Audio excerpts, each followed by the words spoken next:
Hello, everybody, and welcome to Moti-Vitality's April member-exclusive webinar. We have a guest presenter today, Candace Wentling from a dealer, a Culligan dealer down in Kentucky and Tennessee in that area, and I'm going to officially introduce her in a moment. I have a couple announcements real quick. First and foremost, we have a WQA. Our certification training courses the basics course are going to begin on May 4th. Please look for information on that. That's only a couple weeks away, and if you have not registered and are interested in registering for that, then basically what that is we help you get through the certification. So if you or anybody in your organization is interested in going through the WQA modular education program towards their certification, let me know and I can help with that. So those courses begin May 4th. And then I'd like to invite everybody on our Thursday call, every Thursday at 8:30 Eastern. So those of you in Central Time right now, that'd be 7:30 your time, but and then you just keep, Mountain is 6:30, and we like it when California people come on at 5:30.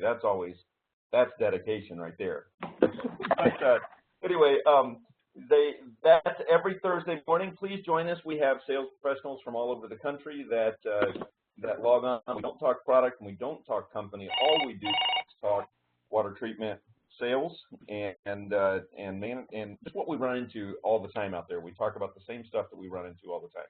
So I am going to mute everybody here so that we don't have the background noise. And then I'm going to unmute myself. And Candace, it might be good if you were to go up and just do that yourself too, so there's not any confusion. You can click right on yours and unmute yourself. If anybody needs to unmute yourself, if you want to participate or say anything, then you can certainly do that. If you want to chat, then that's awesome too. Please make sure when you click the chat button that you click the chat to everyone so that it gets on the recording and we can address those. And I know, Candace, sometimes when you're presenting, it's hard to notice the chats when they pop up, so Jen and I will try and monitor that for you as well. So I am going to officially introduce Candace here. Well, let me mute everybody here. Now, Candace, if you want to unmute yourself, you should be able to do that. Can you hear me? I think I'm good. Yep, I can. Perfect. Excellent. Okay. So I'm going to officially introduce you here and get you going. I had an opportunity to see Candace speak down at the WQA convention in Orlando last month, and Jen and I both went and watched her. And I'm pretty critical when it comes to watching other sales managers and presenters speak. I have my own opinions and my own style and systems of doing things, and usually when I'm watching somebody, I'm going, I mean, I agree with that kinda, or I disagree with that, and sometimes I'll watch somebody and I'll think that it doesn't necessarily apply to a certain percentage of the dealers, especially the small dealers out there. But as I was watching Candace present in Orlando, I was getting super excited because I was listening to somebody who not only seemed to share my philosophy in management and in leadership, but also somebody that I was learning things from. I was listening to somebody going, man, this is great information. I'm going to take some of this and apply it to my own style, my own leadership style, and I just thought she was quite excellent. And that coupled with the thought that, I love doing these member-exclusive webinars every month. I so appreciate very much you guys taking your time and listening to these. And I want to make sure that every month that we do one of these, that we give you some value, that your time, that the information that you get is at least as valuable as the time that you're giving to us. And so that doesn't always happen by listening to me blabber on for 45 minutes to an hour every month as we do these. So I'm going to start inviting guest presenters on more often. just to get different perspectives. I am thrilled to have Candace be the first of those. Candace, you are the first guest presenter we've ever had on a member-exclusive webinar for Moti-Vitality. You wait to tell me that till I'm on here, right? Yeah, no pressure. You're going to set the bar high. Thanks a lot. Candace is, she's an action selling certified coach and currently a sales manager with Pelican. She's been conducting sales training seminars for the last 10 years of her career, but she began her sales career in the supplemental insurance industry, tough gig, where she was doing some door-to-door. She has certainly worked as a full commission sales professional. She quickly was promoted to management and in fact became the youngest district manager in the organization she worked with. She went on to win their top sales award 18 times. She began working for the water treatment industry with Culligan back in 2010 as a sales manager. In that capacity, she's helped reorganize training programs, conduct regional meetings, and work directly with the onboarding and training of new sales professionals. She's most proud of the team she's led, reaching their goals and meeting and exceeding expectations. She believes that training is one of her best skills, and she's received positive feedback for her ability to connect management with their salespeople. And that's one of the things that I think you're going to be most impressed with is how she really understands as she goes through here. So she has a unique view of being both a sales professional and a manager, so she can help bridge that gap for other leaders as well. I am honored and thrilled to have Candace Wentling as our guest presenter today. So please welcome with me Candace, and Candace, the floor is all yours. Oh, wow. Thank you, Kelly. I think I might call you like once a week just for like a little pick-me-up.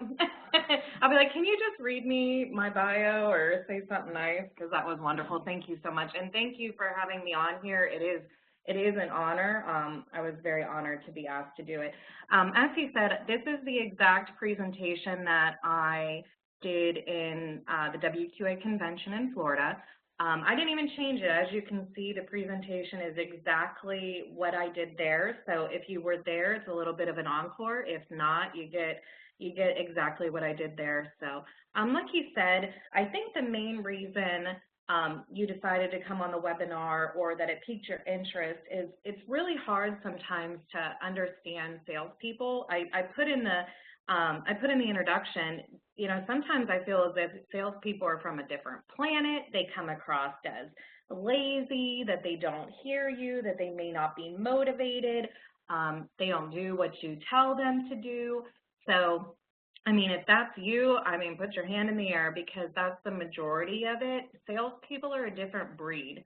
So this presentation really focuses on how to communicate with salespeople, how to get them to do what you need them to do. And I think you'll see kind of as we go along, a lot of this may sound super familiar. A lot of it may be things that you've heard in the past, but I would challenge you as you're taking notes to maybe put the question at the top of your paper, which is, am I doing it? Am I doing it consistently? And am I holding up, you know, my end of the bargain? So as we go through that, keep those three things in mind. Yes? Oh, I thought I heard somebody. All right, so let's just get started. So the objectives of this webinar is obviously we want to increase the performance of your sales staff. I've never really met anyone that doesn't want to do that. We want to communicate effectively, streamline expectations, and then on top of that is gain ongoing commitment. Have you ever put like a sales special or like a promotion in for a month? The sales team has like a big goal to reach, and then you have an excellent month, and then the next month it's not there anymore. So I think it's important that we continue to gain ongoing commitment and not just have those high months here and there. So before I begin, I think it's important to focus on what I feel is the qualities of a good salesperson, a great salesperson. If they're missing any one of these qualities, you're going to have a difficult time. They are going to have a difficult time selling, and you're going to have a difficult time managing them. The first one is confident. Are they confident? And then I put it's just the dictionary definition of confident, the feeling or belief that one can rely on someone or something, a firm trust. And this confidence should be between you and the salesperson, but also the salesperson and the customer. Okay, so it's kind of twofold here. So keep that in mind as I'm describing this. The state of feeling certain about the truth of something. And my favorite one is the feeling of self-assurance rising from one's appreciation of one's own abilities or qualities. So does your salesperson feel that way about themselves? Do they appreciate their own abilities and qualities? And then the other one is, are they empathetic? And it's a simple definition, which is the ability to understand and share the feelings of one another. The other reason I really like the quality of being empathetic is I think it takes in several other qualities like being trustworthy, being able to connect with people. When you work in the type of industry that we do, where we're in people's homes or businesses, we have got to be able to connect with them. If not, they're going to have a really hard time selling. They could put on the perfect presentation, but if they can't connect and share the feelings of another person, they're going to struggle. All right. Gatekeepers. I think of salespeople as the gatekeeper to your customers.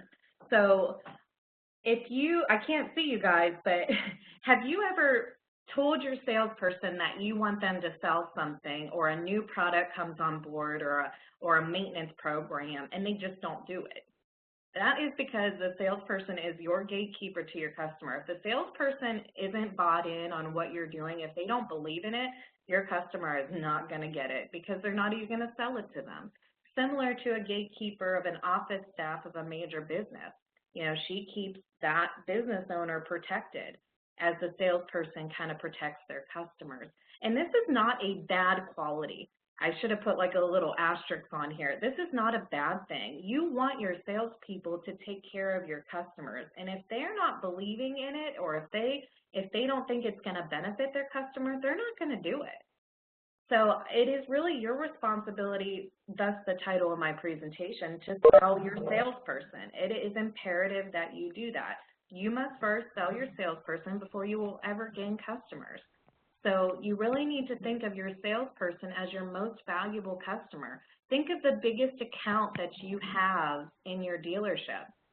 And I'm sure one or two are coming to mind. And when they call, you act, right? When they have a problem, you fix it. No questions asked. You need to put your salesperson before these companies.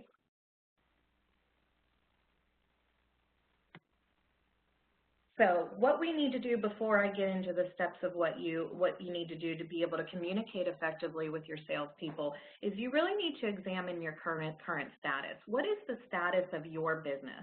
What do you want? What are your expectations? Where do you want to go? You need to answer all these questions before you can even begin to ask a commitment from your salespeople. So what are your expectations for your sales staff? What does your salesperson do that you don't like? What would you like to see them do differently? Does your sales staff clearly understand their expectations? How do you measure performance? Do you measure performance, or does it change as the tide goes? What would your sales staff want to see improved in your organization? And then the toughie here is, what can you change about your management style? So everything I say is about 80% of the time. There will be exceptions to the rules. And like I said earlier, some things may seem elementary, but are you doing it? Have you sat down and really evaluated yourself, your business, and what you want to happen? So I'm really going to challenge you to think a little bit different and not be afraid to make changes to your normal routine. And I truly believe that management is a great responsibility. In most cases, none of us would even have jobs unless we had the feet on the street, you know, such as our salespeople. And it truly is our responsibility to make them successful. And the last thing I would want to say is, good intentions aren't always good enough. You know, do you stick to your word? Do you value your time with your salespeople? Do you have sales meetings? Do you not cancel them? Sometimes I feel that the sales staff kind of comes last, because in our business we have route issues, and we have service issues, and we have office issues, and the sales staff kind of goes on their own. But it really needs to be just as important as, like I said, your most important customer. All right, next one is simplify expectations. So with salespeople, and you might have a few lucky ones, but historically we are not very organized. So it is very valuable to simplify expectations for the following reasons. You want to narrow your expectations as small as possible because your sales staff needs to track it easily. I've worked with some organizations where the salespeople didn't even find out what their results were because it was from a report that needed to be pulled that they couldn't track themselves. And then they find out after the fact. And it needs to be something that you can have weekly conversations about that they can pull those numbers together easily. And then the second bullet point there is it's very important not to change the expectations, but to change the issues preventing them from achieving it. So I want to spend 1 minute on here. It's very important not to change the expectations, especially for a year. If you're going to set the expectations, make sure it's valid for a year. It's extremely frustrating on a salesperson's point of view if the expectations are high, go higher or added to when they've already committed to another expectation. So really put some thought into what you want to achieve in the year and then stick to those expectations. The other point I would challenge you on that is think of yourself. Think of yourself before you became a business owner or a manager. Did you ever have a manager that did that to you? So you've got to kind of keep that in mind. So I put a couple of examples here that I like. I like monthly volume. That's probably my favorite because in order to achieve it, they need to do several things. They need to self-generate orders. They have to have a good closing rate. Plus, it's easy for them to track. They just have to add up their sales or calculate it however you do. And then with that, I always like bonus plans. I'm pretty sure most everyone on the call has one. If not, do one. I like a tiered bonus plan because it works great. It can focus on 2 or 3 points. And then obviously you need to make sure the bonus plan complements their expectations. So if you want them to achieve a certain result month to month, that has to be reflected in their bonus plan. Okay. Step 1, here we go. First, you want to determine your objective. I touched on this earlier. What are you looking to accomplish? And then you need to make it measurable. What, how much, when, how soon? That's what you really need to sit down. That's the work you need to do beforehand. And you want to use, I'm going to back up, you want to go to these questions, where am I at? Go to these questions and really evaluate yourself before you ask someone else to change. So examples, I want to increase closing ratio by 10% over 12 months. I want my salesperson to sell $5,000 worth of a certain product or service in Q3. I want my salesperson to set 10 appointments per month that are self-generated. So those are a couple examples. And as you can see it, what is it, how much, and by when? So those 3 points need to be there in order to determine an objective. I hope I'm not going too fast since everyone's muted. So if I am, or if you have questions, Kelly, if someone comments, just stop me. Because I talk fast. I am a Pittsburgh girl. All right, step 2 is to understand your salesperson's motivators. And this is going to be individualized. Not one person is going to do the same thing. They're not going to have the same motivators. I'm going to say this cautiously because I believe all people are different, but I think salespeople are a different breed.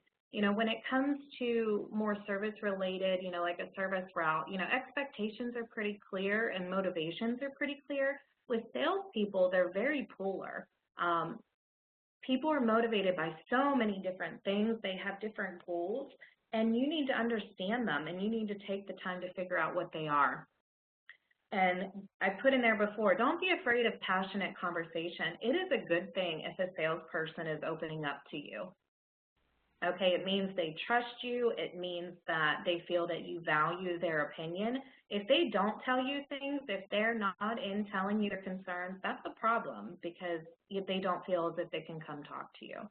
So like I said, it's a good thing. Let your reps express themselves. Let them have the floor. I mean, we're brutally honest and and sometimes we'll talk forever if you don't stop us either.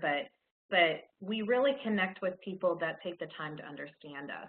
So understand their frustrations. It doesn't mean you can always fix the frustrations, but understanding them is beneficial. A lot of the times you can really resolve a lot of things by just understanding someone. Do you know their goals? Do you have ideas? I mean, do they have ideas that may make your business better? Do you ever ask them for it? And then, of course, their family life. In order to do a sales career, which is on call 24/7, evenings, weekends, and we beat ourselves up more than anybody, the reason we generally do it has to do with our family. And do you know their family? Do you know their children? Do you know their names? Do you keep track of birthdays? I know it sounds kind of ridiculous at times, but if you show value in the things that motivate them, they'll do anything for you. So the more you listen to them, the more you will learn how to manage them. And that's really the trick here. The more you know, the better you can manage. The less you know, the less control you have. And then just as salespeople need to listen to their customers, it works the same way with them, which they're your customers. Remember, they're your most important customer, and you need to listen to them. So know their motivators. Everyone is different. So step 1 was determine your objective, and step 2 is understand motivators. Step 3, here's a good one. Now we're getting into some action. So this is effective communication. And I put in bold, and you'll hear me say it a couple times, you need to get good at asking instead of telling. So before I get into that, I'm going to give you 2 examples here, and I don't think anyone on the call is named Harold, so that's the name we're going to use. So option 1, here's 2 examples of how I might communicate with my salesperson. So Harold, I need you to increase your closing ratio. The minimum expectation is 40%, and if you continue on this path, it may lead to a write-up. We've all been there, we've all done it, we've all been the judge and jury and everything else. So I've done it, you've done it, we've been there. Or option 2, Harold, I see that your closing ratio has dropped this month. Tell me a little bit about what is causing you to struggle. And then you stop. Let them talk. They will tell you everything. And then you can end it with, what can I do to help? And I put a little bonus here. This is also a great training tool to teach them how to ask their customers questions instead of just rattling off data. I think our culture, because I do it all the time, is we just rattle off. We just say, but we don't take the time to ask. There's a big difference between a closed-ended question or a closed-ended statement and an open-ended question. 100% of the time, you're going to get more info. And if you really, truly are a great manager, you want to know. You want to know what is causing them to struggle. So this is a nice tool to use. You need to get good at asking instead of telling.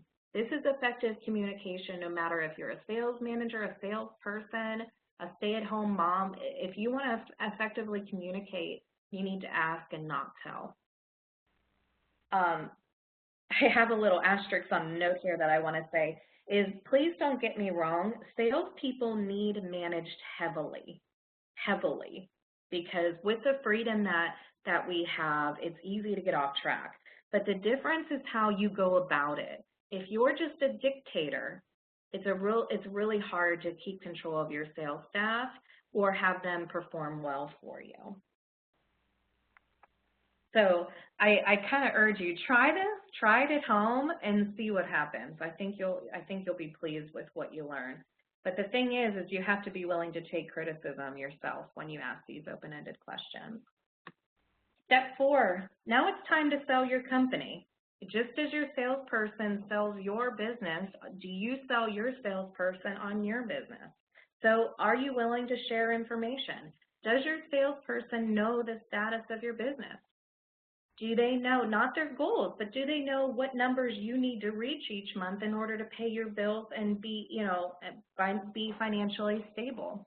Do they know when customers cancel? Do they know about customer complaints?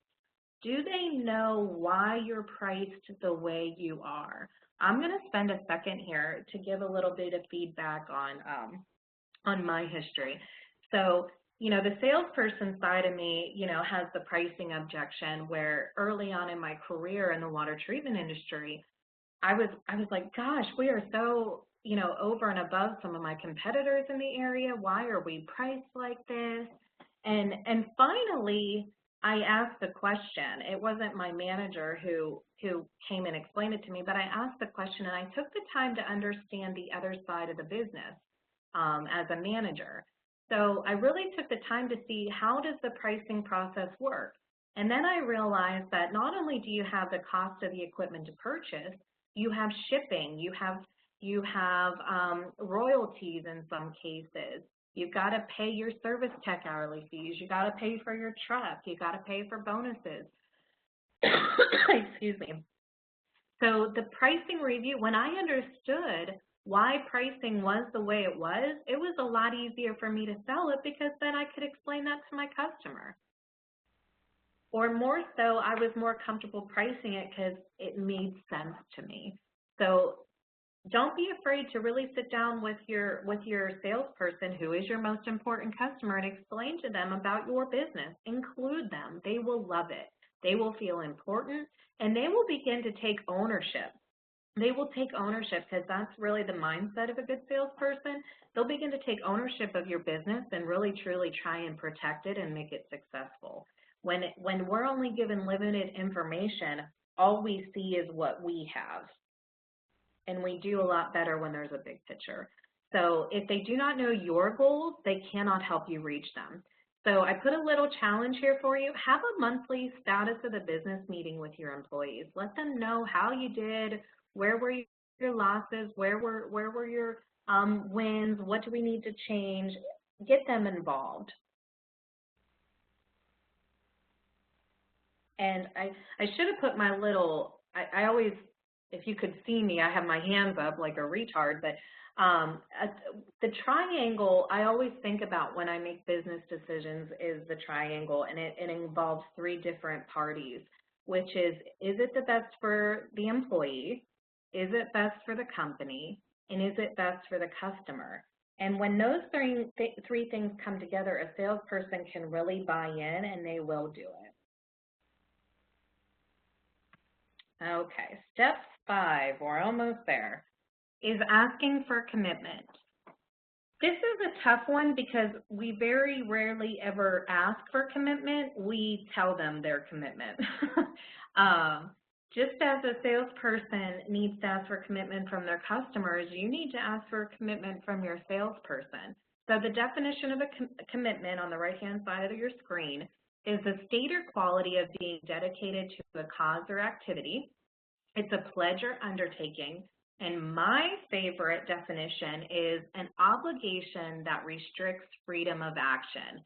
So for example, my married friends on the call, when I got married, I made a commitment to my husband that he would be my only husband, right? Hopefully. So it restricts my freedom of action. I can't go outside that marriage. When we make a commitment to somebody on both ends, it restricts our freedom of action. If we commit to meeting a goal, we can't go home early, right? So I really, highlight, underline that, put it in your notes. A commitment is an obligation that restricts freedom of action. It needs to be, now I'm on the left-hand side of my screen, it needs to you need to determine a mutually agreeable commitment over the course of a predetermined time. I'm going to say that again because it's kind of a tongue twister.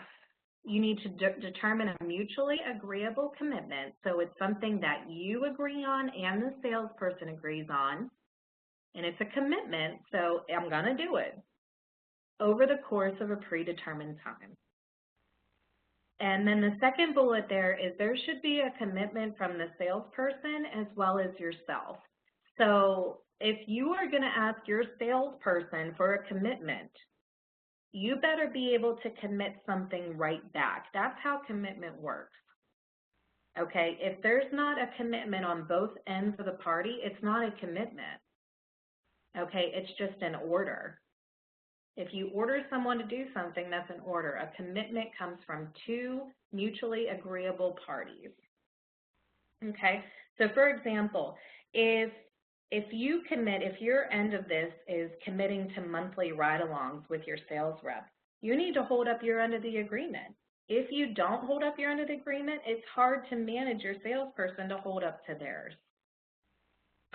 I know that's a tough slide because I've fallen short on this many times. It's easy to get caught up in the business, and it's easy to ask other people to reach commitments for you, but are you willing to keep yours, and are you willing to commit something back to them?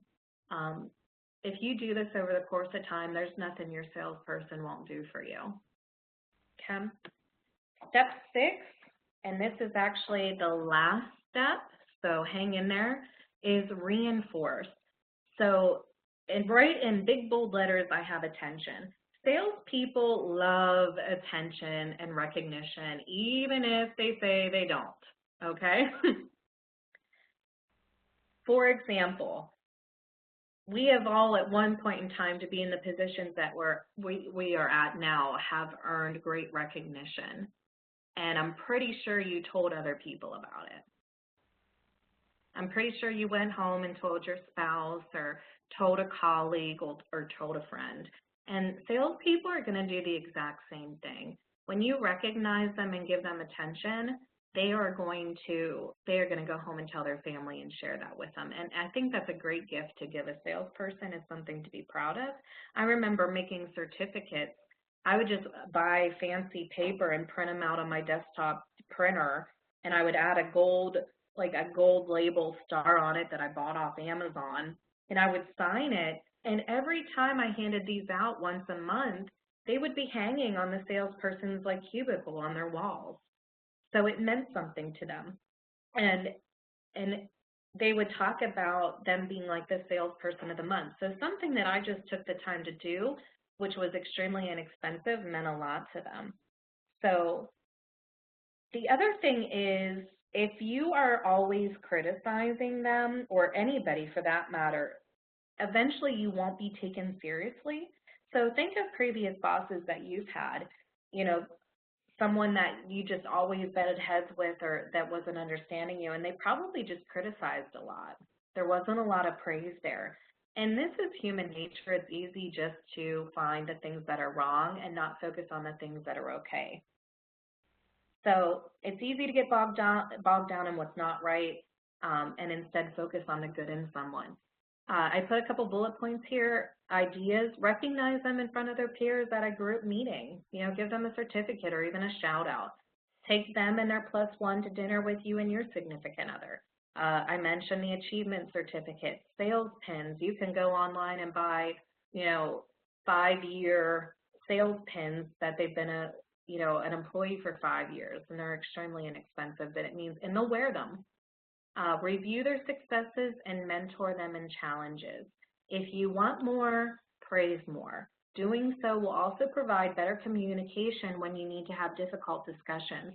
So just to the point I made earlier, if you're criticizing too much, when you really do have an issue, they're not going to take it seriously because, Candace is always criticizing me.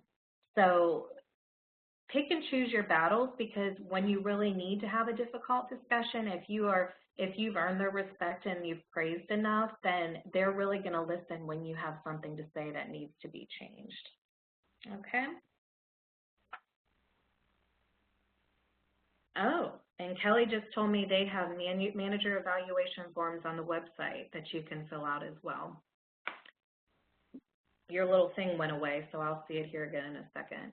So a recap of what we went over, kind of flew through here. Determine your objective is step 1. Understand their motivators is step 2. Communicate effectively through good questions. Sell your company and your product to your salesperson, who's your most important customer. Ask for their commitment, and then reinforce it. What I like about the beauty of this list is it also works backwards. So in order to reinforce something, which I'm at number 6, you need to ask for a commitment. In order to ask for a commitment, they need to understand what the company does and what the product does. In order to do that, they need to communicate effectively through questions. And in order to do that, we need to understand motivators, and determine their objectives. So when one of these things is missing, you're going to have a hard time getting where you want to go. Okay, so we have plenty of time for questions, comments, anything that we need to do here. I'm unmuting everybody, Candace. First off, excellent job. I just wanted to add what I mentioned there about the critique. I used to, as sales manager, we had at our peak time 13 sales professionals on the team, and I did evaluations and assessments on them at least annually. We had monthly evaluations in different forms, and there are tons of tools on Moti-Vitality.com if you as a manager are looking at ways to positively reinforce your team. There are monthly evaluation sheets on our website that you can download and use with different suggested categories and a point system and that type of thing. But I think that you're absolutely right about a team that feels criticized all the time. If you're spending a lot of your time doing evaluations on your team, you have to be willing to let them do very open and honest evaluations and critiques on you as well. And so one of the things that I had created as sales manager was an evaluation form that I would hand out to my sales team at least once a year and ask them to fill it out and critique me. And I got to tell you, that form is online. You can download it as well from Moti-Vitality.com. Everybody on this call are members of the site, so that's all free to you. It's painful what you get back sometimes. It really is. It's hard to see. But it was extremely valuable to me as a manager to know, it kept them from talking behind my back. It kept that stuff from festering. It kept me from being that manager that everybody complained about, because there were things that I didn't even realize. We had a dress code. We required them to wear logoed shirt, slacks, and dress shoes. That was their dress code. Yet sometimes I would show up in the office, after having set up a show or a home show or having been out, I'd show up in the office wearing jeans and tennis shoes.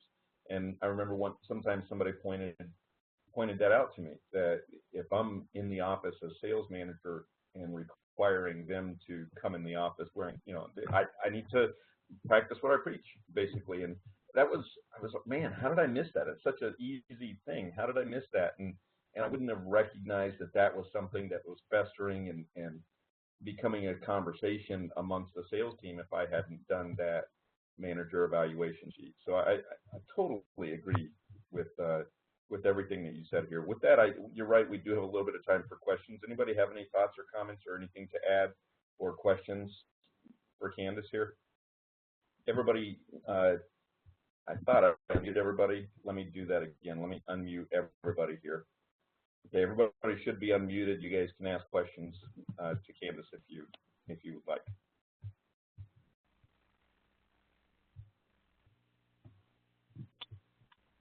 Anybody have any thoughts or comments? Put them all to sleep, Candace. I guess. It's hard just staring at my screen. I can't see anybody. You know what? You're right. I mean, when I've been doing a lot of these webinars, but it does take some getting used to, because you don't have the reactions from the audience and that sort of thing. So you're absolutely right. So any thoughts or questions or comments here? Hey, it's Stacy. I've got a question. Sure. As a salesperson, how do I get a sales manager to actually listen to me? Oh, I love that question. That's hard to do because it's kind of terrifying at times. I've been there. The most responsible thing to do would be to request a meeting. So whether that's via email or in person, and you can.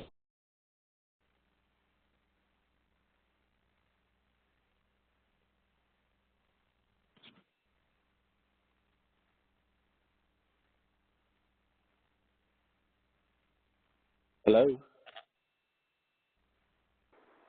Hello? What happened? I don't know. Did I get kicked out of the meeting? We lost her. Did we lose Candace? That was a tough question.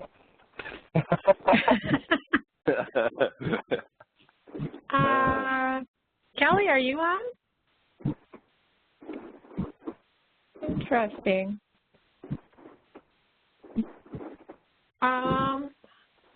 Okay.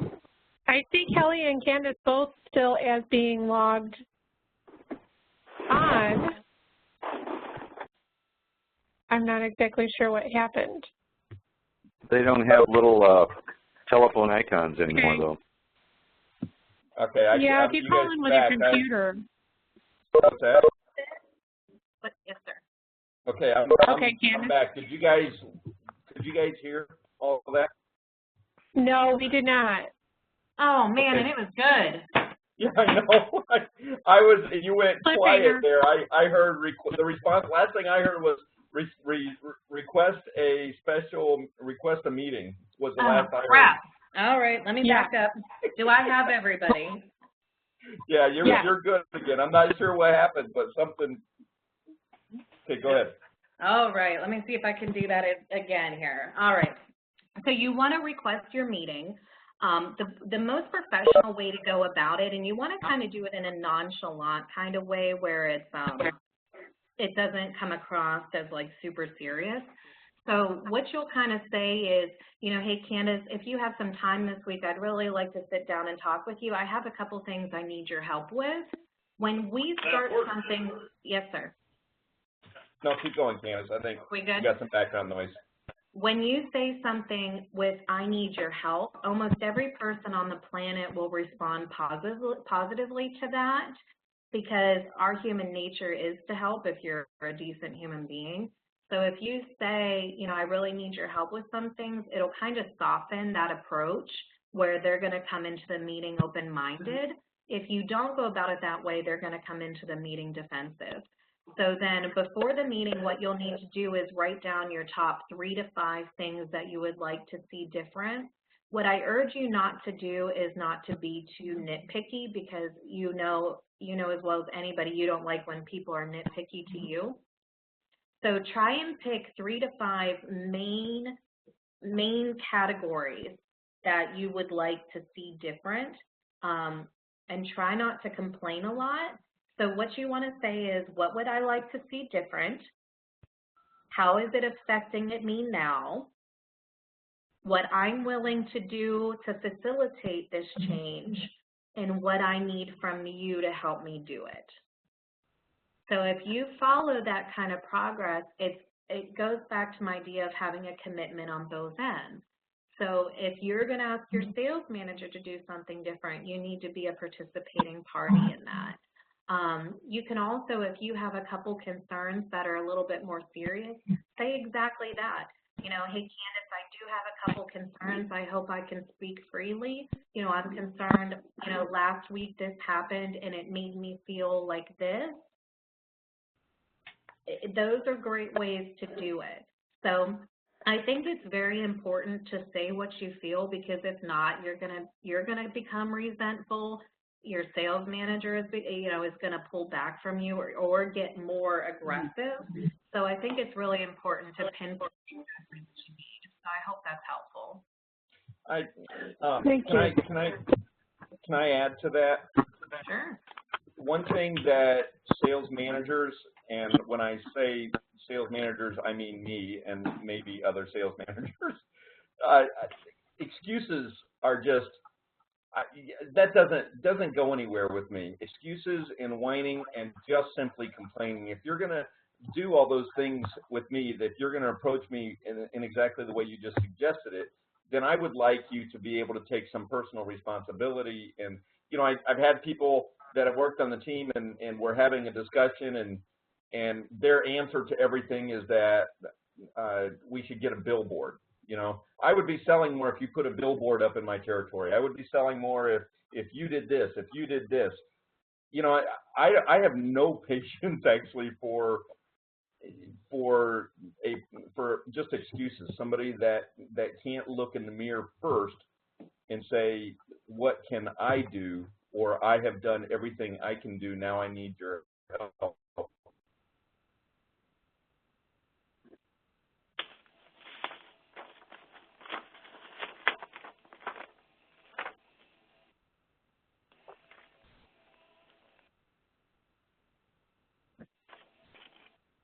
Did we lose him again? I'm here. I'm still.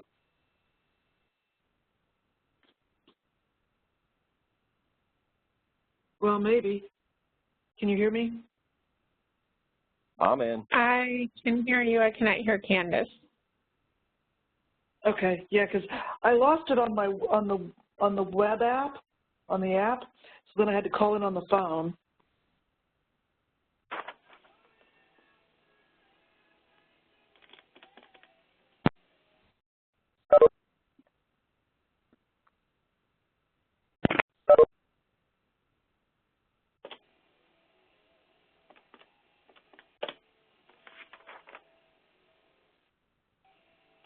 Okay, well, does anybody else who is able to hear any other questions that you can think of? If Candace is not able to log back on, then I'm sure Kelly and I, because like Kelly said, there are so many things that were said here that we completely agree. I mean, I think everything that Candace had said when we first saw her at WQA, both of us sat there and nodded at each other the whole time and whispered to each other, yeah, that's right. Hey, that's a good idea. So any other questions or thoughts that anybody might have?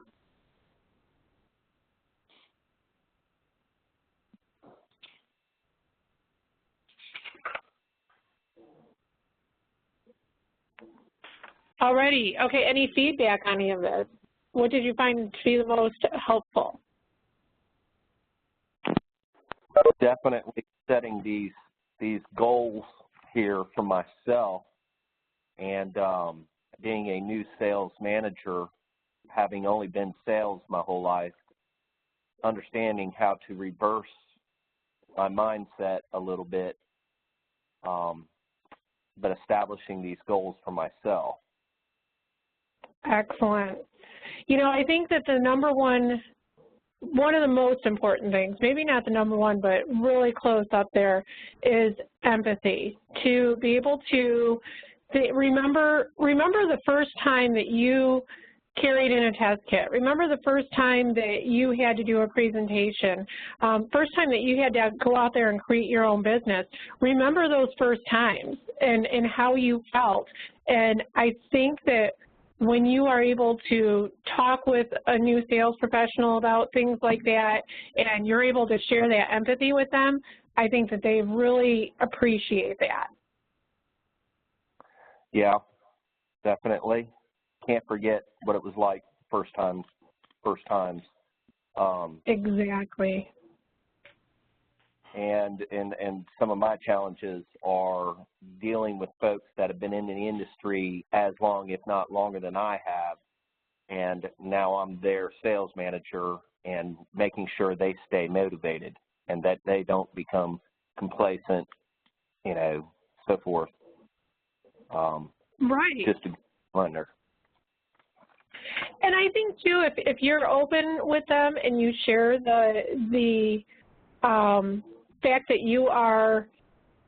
you're looking into things with fresh eyes, because it's something that we have noticed when we are in training, that if we're hiring new sales professionals for a company that already has existing sales professionals, you're right. Sometimes they can become complacent and they're set in their ways.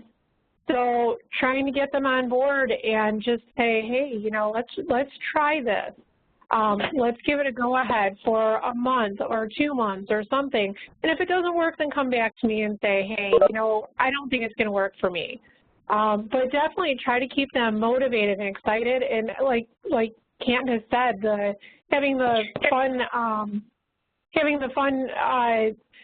monthly sales goals or something like that. I think that's an excellent way to keep things exciting. Yeah. I came on to the audio. Okay. Yeah, I am not sure what's going on, why I think we've lost Kelly also. But but I answered a couple questions while you were off. Any other feedback? Any other things that were taken away today? This is Brandon. I really like the presentation, coming from a sales point of view, for me to hear from the manager's point of view, you know, what they're looking for and how they approach it. And it makes it easier to work with the sales manager, too, from listening to that approach. And I really appreciate it, Candace, you speaking today. Oh, thank you. Yeah, I think it's just important to really put on your manager hat as a salesperson and just think about how you would want to be approached. And I tell salespeople and I tell managers, don't be afraid to say the elephant in the room. You know, if there's an issue, you know, don't be afraid to say it. I think you'll earn a lot of respect by saying it, because a lot of people, you know, won't do it. They'd rather complain behind closed doors. So, you know, don't be afraid to say what's concerning, because if it's helpful for the business, helpful for you, and helpful for the company, then you can't go wrong. Okay.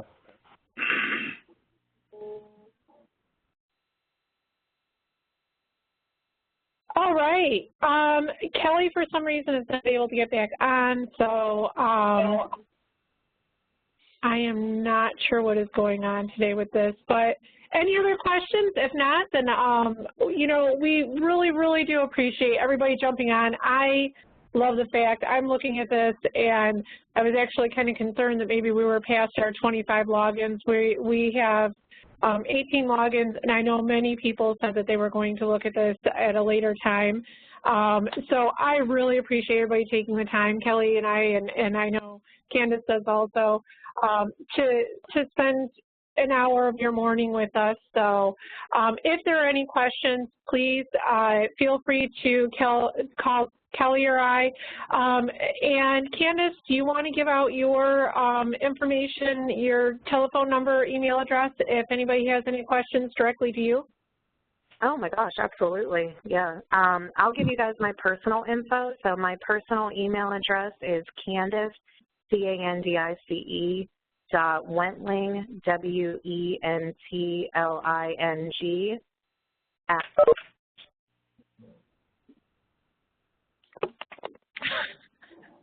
I think we lost her here. It's another cliffhanger. Okay, guys, guys and gals, I will send out an email to everybody with her information. I will send it out to the email addresses that I have on hand for where you received the invitation. So I apologize for all of the problems that we are having. And again, if you have any questions, you can contact Kelly and myself also. Don't forget to jump on the website. You are all members. Look in the tools for those, the different report cards that we mentioned, things like that. So everybody have a great week and take care. Thank you very much. Thank you. Thank you. Bye-bye.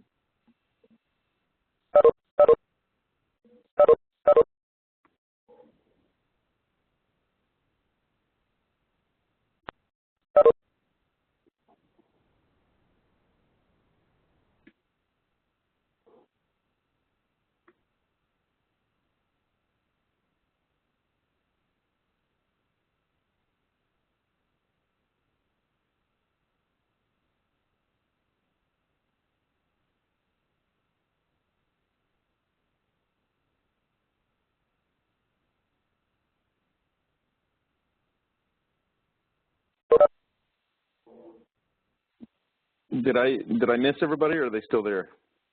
Everybody's logging off, but it does show that we are still recording. Do you want to unrecord? Yeah, I think you're the only one that can.